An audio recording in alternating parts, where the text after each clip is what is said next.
to the One Iron. We're continuing our Thursday podcast series, Everything About Golf. Last week we talked about the Masters Championship in part 1 of this part 4 series. We'll continue to talk about majors in the PGA Tour golf today. Last week we talked about the Masters Championship playing at Augusta every year. It's the newest major of the 4. If you want to hear more, check it out. It's on any of our podcast channels. I didn't have a chance to do the YouTube last week, so this one will be up there, but it's not on YouTube. So this week we'll talk about the U.S. Open, and then at the end of the podcast we'll talk about the first round at the Honda Classic, the Chichen Itza, Louisiana, which is the Korn Ferry Tour, and then the magical Kenya Open, which is the European Tour. If it's past 3/19/2021, then just skip to the end, call it a day, podcast is over, go practice your golf swing. So the U.S. Open is the second major played in the PGA Tour season, and unlike the Masters, is played at different courses every year. This year in 2021, the U.S. Open is being hosted at Torrey Pines at South Course. The tour for the next 5 years actually is already planned out and posted. So it's a significant advantage for those players that have lifetime exemption or those 5 and 1 and 2 year exemptions. So these players can go out and practice the course and get ready for this year's challenging round. So when was the U.S. Open founded or started?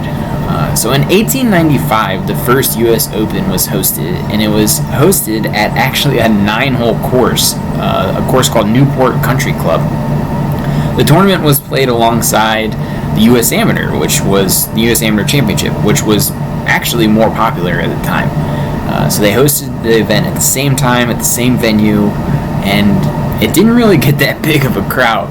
So the U.S. Open, the first one, 1895, there were only 11 players. 10 of those were professionals and 1 was an amateur. Now at the time, golf wasn't as popular as some other sports, such as the America's Cup yacht races. The yacht races, the tournament was actually supposed to be played in September, but then it got pushed to October because of the America Cup yacht races. Go figure. So the tournament was played in 1 day, and the golfers only played 36 holes, so basically they went around the track 4 times. And Horace Rawlings won the first ever major outside of the United Kingdom.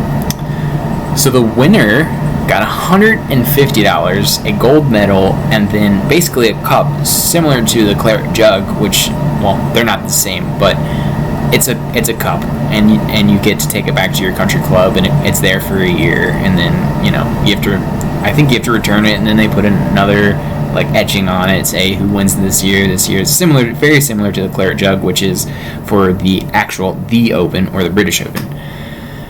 So yeah, after that year, they continued the U.S. Open, and it was held directly after the U.S. Amateur for the next 2 years. It would remain this way, 36-hole tournament, until 1898. That's when they finally decided, hey, let's expand this to a 72-hole round, and we'll have this span over 3 days, and maybe we'll draw in a bigger crowd. So they hosted this at Myopa Hunting Club, and it was in Massachusetts. The tournament would then, they had 2 days, so they'd play 36 holes a day, and the field was 49 golfers, so we're getting bigger here. And ultimately, Fred Hurd would win it. And the Myopa Hunting Club, again, was only a 9-hole course, so they took 8 trips around this track. Pretty crazy.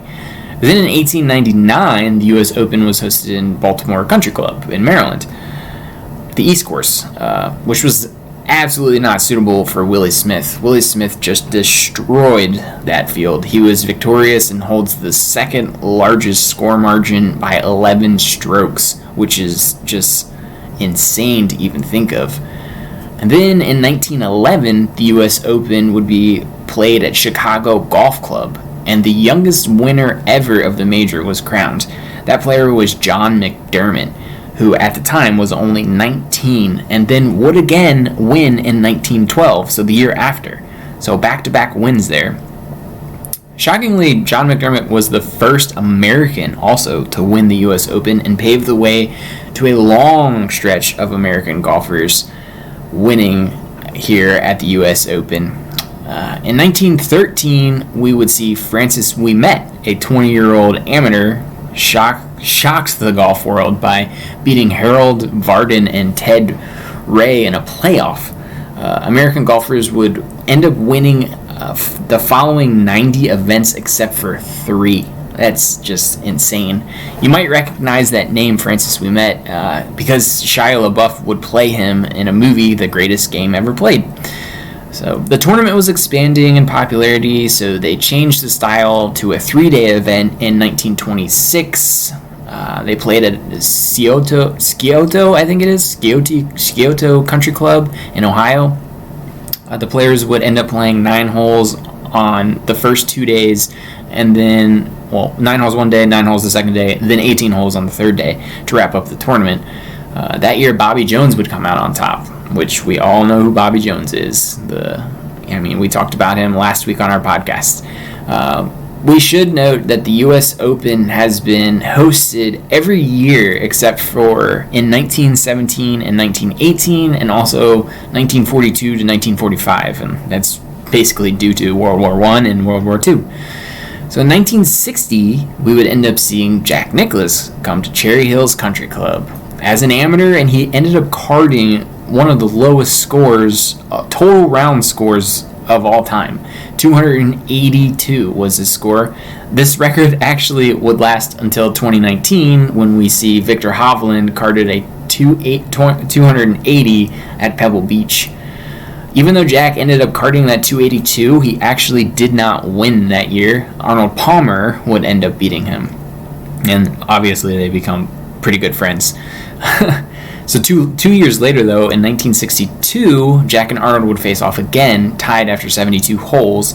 The U.S. Open, now we have to remind ourselves, the U.S. Open before 2019 had pretty much the best playoff ever, because golfers would end up playing a whole nother round of golf on Monday. 18 holes on Monday. It's perfect, take off work, watch it. Typically, you would see a sudden death or maybe 3 or 4 hole stroke play. Whoever is the best out of three holes wins. But in this one, we have 18 holes. So Arnie and Jack would face off in this ultimate 18 hole. With Jack ending up beating him by 3 strokes to win the 1962 U.S. Open, which is his first major victory.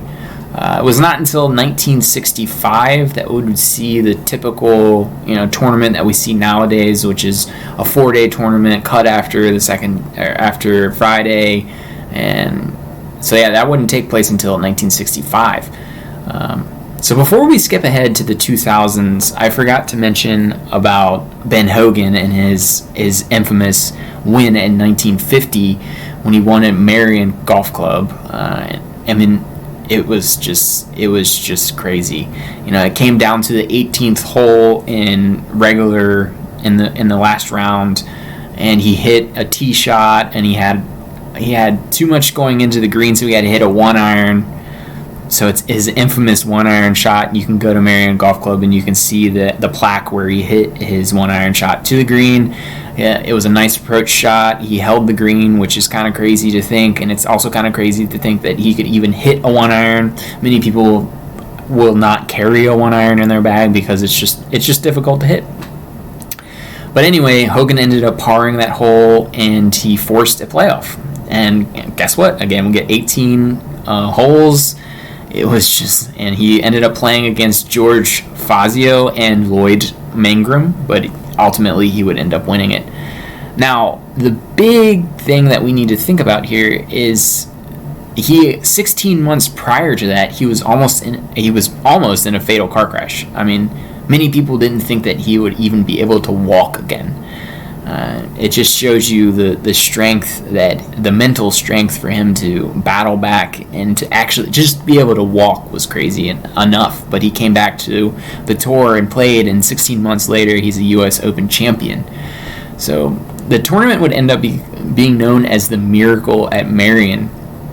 Quick little side note: George Fazio is the same person who architects the PGA National, which is currently hosting the Honda Classic, which is going on right now. He actually has a couple courses that are pretty nice, so it's pretty cool that he was able to play, and he almost won a U.S. Open, and he then hung it up and was able to, architect some courses. So in 1990, the U.S. Open was hosted at Medina Country Club, course number 3, and at the age of 45, Hale Irwin would top the field. Now, he would end up being he is the oldest person to win a U.S. Open championship, and that will remain until this day. So then let's move forward to 2000. In 2000, we begin to talk about Tiger Woods, and Tiger Woods took on Pebble Beach, and man, it was just his tournament. That week he was pretty much playing a different course than the entire field, because he would end up with a 15-stroke victory, and that would be the largest margin of victory for any U.S. Open and still remains. Tiger would then come back in 2008, and he's in the mix again.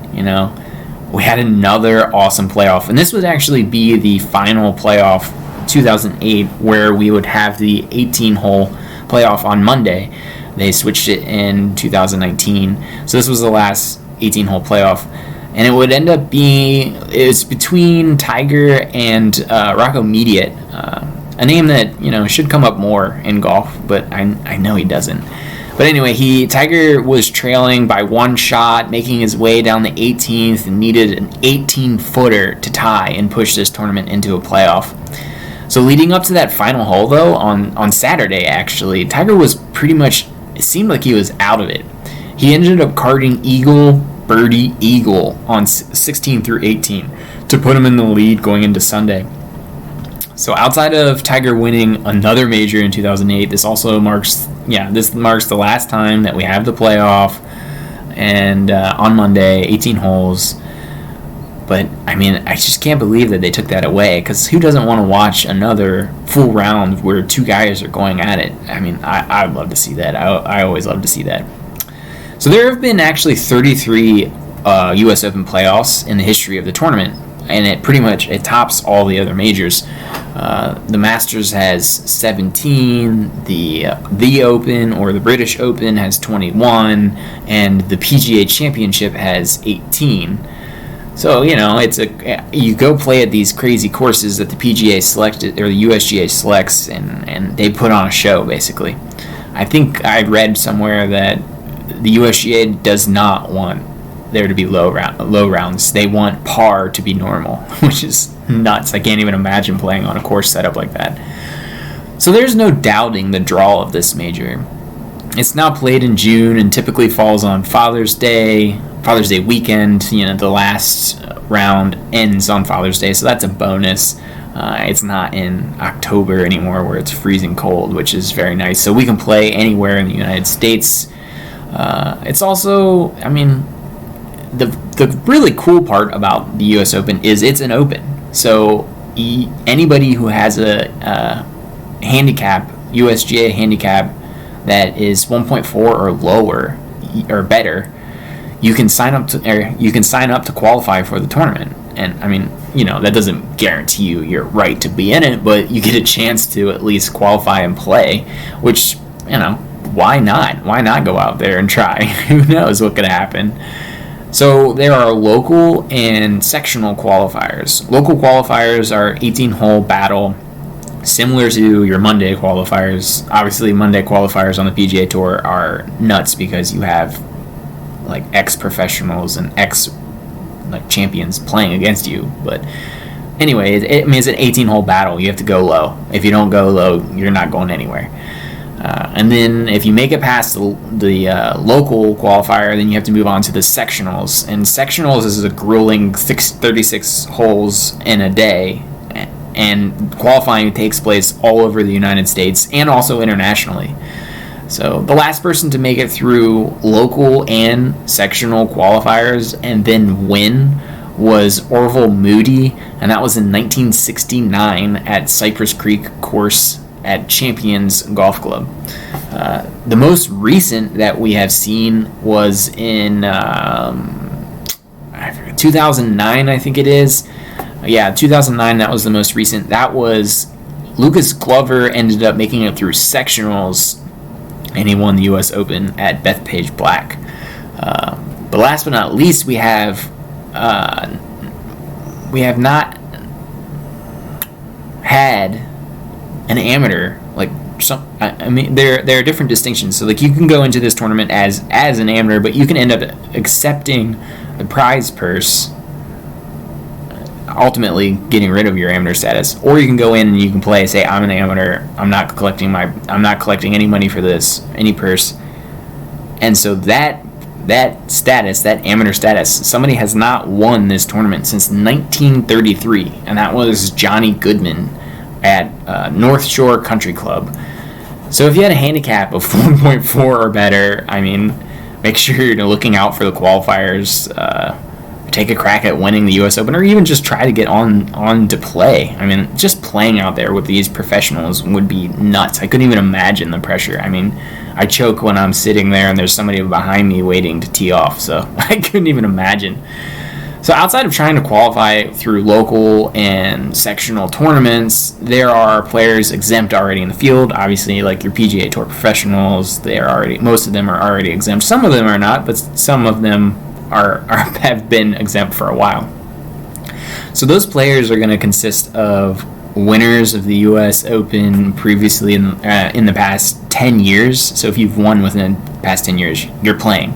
I don't think you would not play. From the last year's U.S. Open Championship, the 10 lowest scores and anything tying for 10th place gets to play. Winners in the last year's U.S. Amateur Championship, winners of the U.S. Junior Amateur and the U.S. Mid-Amateur Championship, and the U.S. Amateur Runner-Up. You must still be an amateur. Winners of the Masters Tournament for the last 5 years, that's another big one. Obviously, the PGA of America Championship, that's the last 5 years. The Open Championship or the British Championship, last 5 years. If you've played at the Players, which most of us would consider a major in itself, that's the last, you get 2 years of exemption. Winner of the BMW PGA Championship is also in there. And then those people that are qualifying for the season-ending Tour Championship from last year, multiple winners of the PGA Tour events that awarded full point allocations for the FedEx Cup. So if you've won on the tour and you won a FedEx Cup, like say the Genesis, I believe, is full FedEx Cup points. If you won at the Genesis, then you're qualified.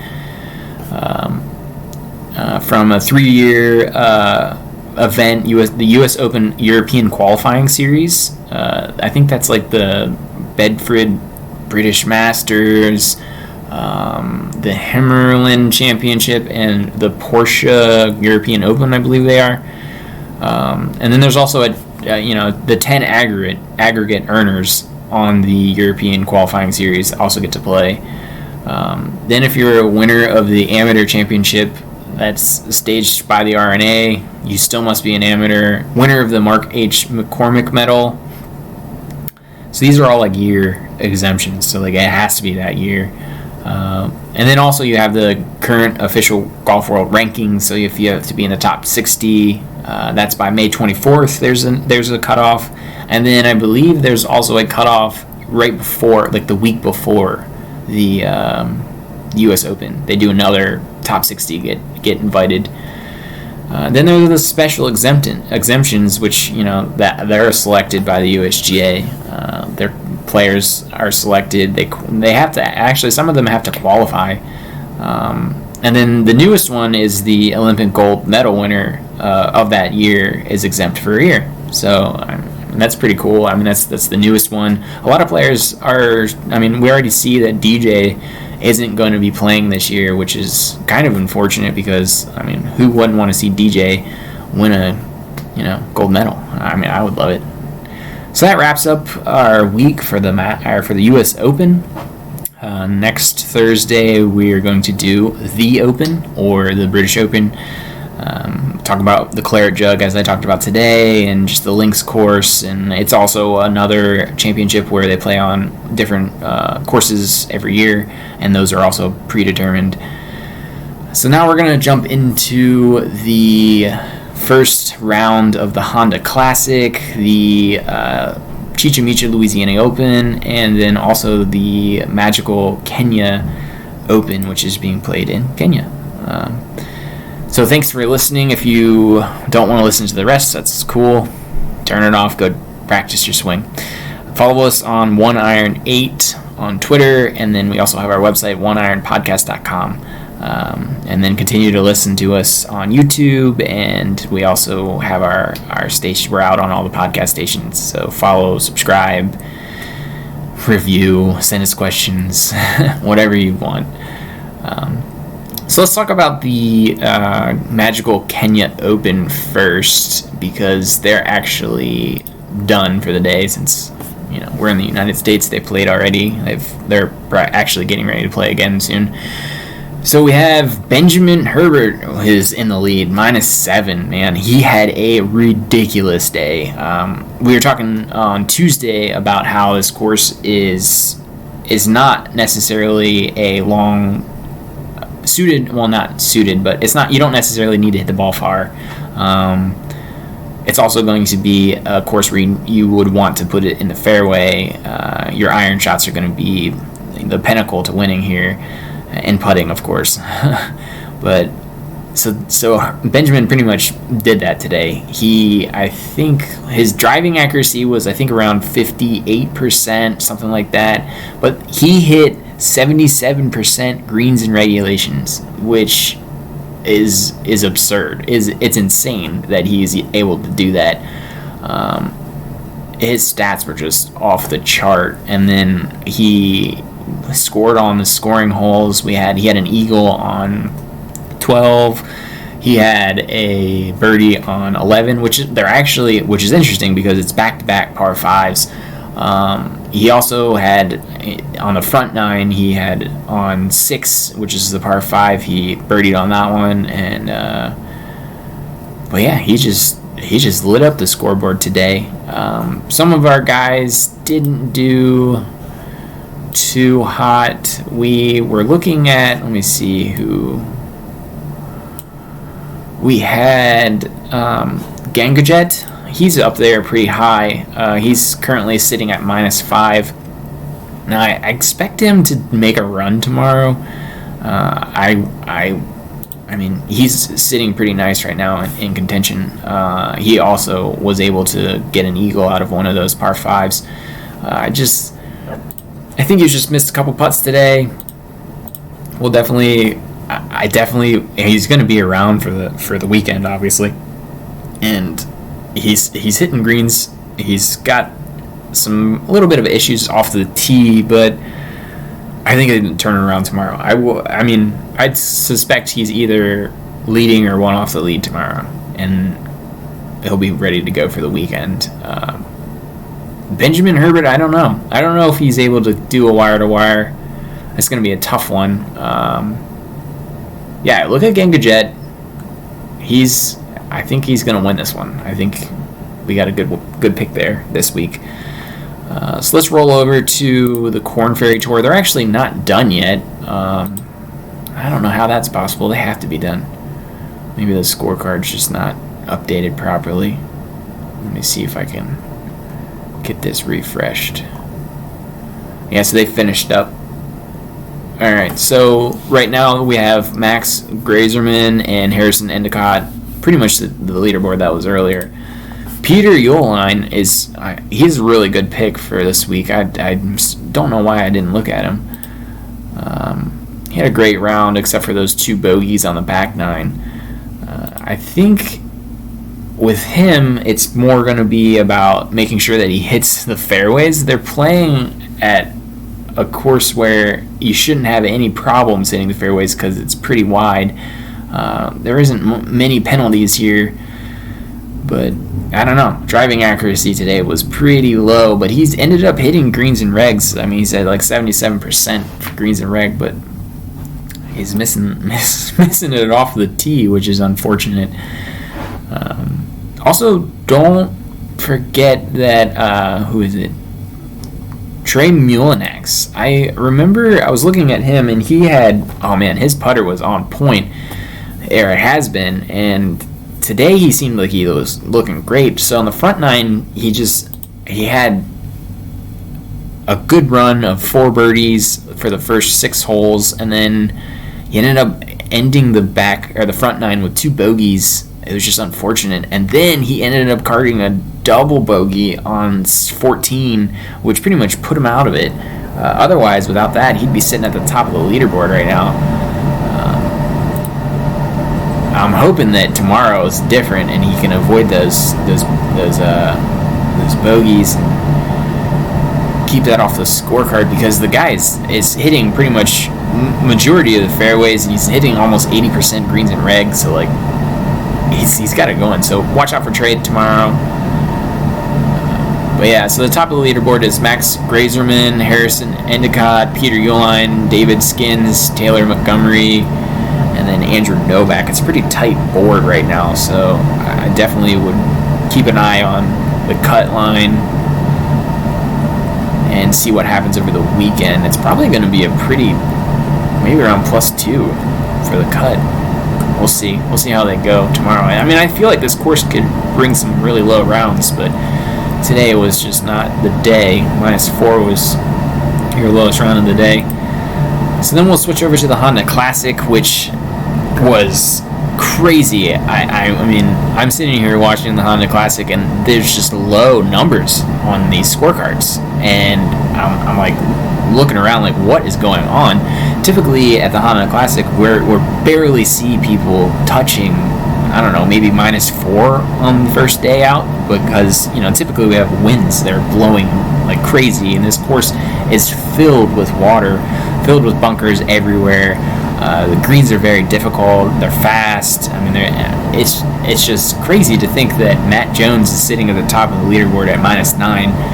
He just had an amazing day. It's also very hard to believe that he made it through what I'm calling, we have the bear trap, obviously. The bear trap is 15, 16, and 17, which is a par 3, par 4, par 3, par 3. I mean, all of the holes are pretty much they have water on them. But he ended up birdieing 16, which has water pretty much all up the right-hand side. It's a dog leg to the right. You have to hit your second shot over the water to get to the pin location, which is tucked up front, right behind a bunker. So you're going over the water to score, basically. If you're not going over the water, you're pretty much succeeding that you're either getting par or worse. And then he also birdied 17, which is a par 3 directly over water, and is also a very tight pin position today because it was tucked back near the bunker on the backside.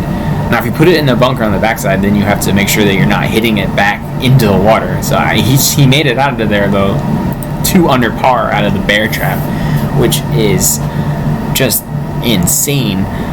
And then the thing is there are 3 other holes on this course that are very, very difficult, if not more difficult than the bear trap, and that is the front 9, 4, 5, and 6, which is another par 3, par 4, par 3. He ended up birdieing the 5th hole, which is another par 3 directly over water. The pin location was at the front left today, so it was very difficult to keep the ball on the green, but he did. It's just crazy. He put it 4 feet from the pin and sunk that for his birdie.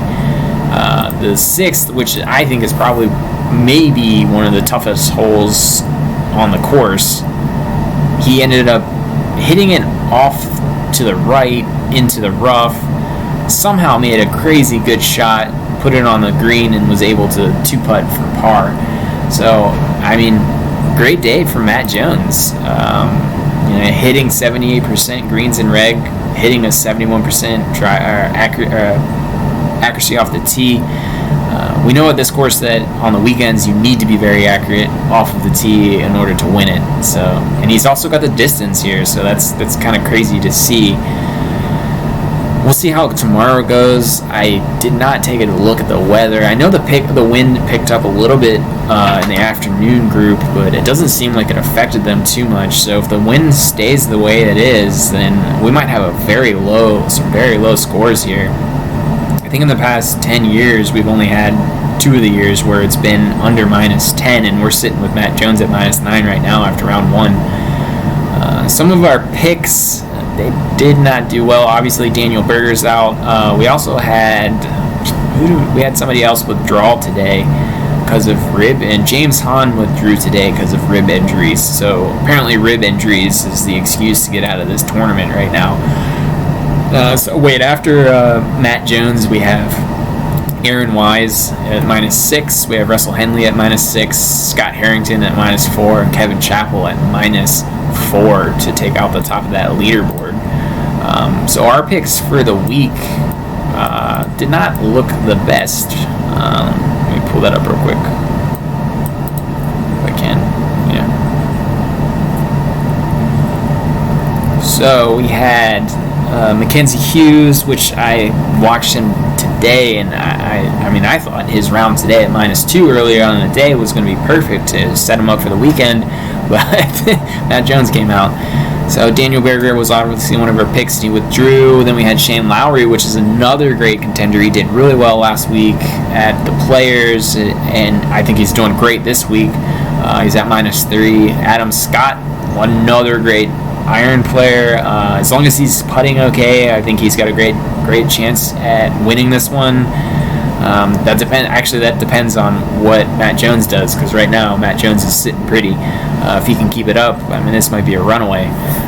Then we had Joaquin Niemann, -1 right now, and then I threw out on a limb Rory Sabatini, but he's at +9, so definitely not making the cut. I thought maybe he'd be able to pull one out for me here, but that's all right. But yeah, Mackenzie Jones, keep an eye on him tomorrow, and also Shane Lowry. I expect big things out of Shane. His performance has been great. The only thing that you don't like to see here is that his accuracy off the tee was horrible today. But he still hit 61% greens and regs, so that's fine. But yeah, accuracy off the tee kind of sucked today. We have to avoid the bear trap. He got on 17. He got tied up there, so got a bogey. He put it in the sand trap basically, and once you put it in the sand trap, you have to hit a great shot out on 17 to have a good shot at making par. You also have to worry about putting it in the water. So he didn't put it in the water, but he didn't have a good putt. So I still think that he's got a really good chance at winning this one. We also want to, Mackenzie Hughes. I feel like something's good's going to come out of this tournament for him, but unfortunately he had way too many bogeys today. Oh my gosh, the front nine was looking great. He solid play, started the round out with 3 birdies, back to back. Ended the front nine with a birdie on 9, and then just got stuck on 10, 13. He actually carded a birdie on 16, remarkably, and then also got caught on 17. It's just hard. It's hard when you're hitting into that par 3 over the water. You don't want to leave it short, and then you end up hitting it long, putting it in that bunker, and then you're just, you're hitting out of a bunker towards a very fast green, and he put it in the he put it like right on the fringe, and then had a 21-foot putt, but he didn't putt it. I think he chipped it. Yeah, because he got tied up in the intermediate rough there, and then he had to chip it out, and then he put it 6 inches to the hole, and then putted for his bogey for the day. So those bogeys are kind of troublesome, but I still think that he's got a chance at getting up there and just maybe getting backdoor top 5. Maybe, I don't know. Another person that I would love to see win here is Zach Johnson. I mean, if he plays well tomorrow and gets into the weekend, keep an eye on him on Sunday or on Saturday for a Sunday bet, because Zach Johnson can fire off some. He's like a machine sometimes. I mean, he can fire off some good shots. And big thing today, Steve Stricker is sitting at -4. That's big for Steve Stricker. But so we'll keep looking at Matt Jones, see how he's doing. -9 right now for the Honda Classic. And then over on the Korn Ferry Tour, there's a 3-way tie: Max Grayson, Harrison Endicott, and Peter Yulin. And then we also have the Magical Kenya Open with -7 Benjamin Herbert. Great round fight by him today. We'll be talking to you maybe on Saturday or Sunday. Keep in touch with these guys. Get some picks for Sunday. Thanks for listening. Continue to follow us on 108 on Twitter. We have put up new videos hopefully tomorrow, maybe on our website, 100podcast.com.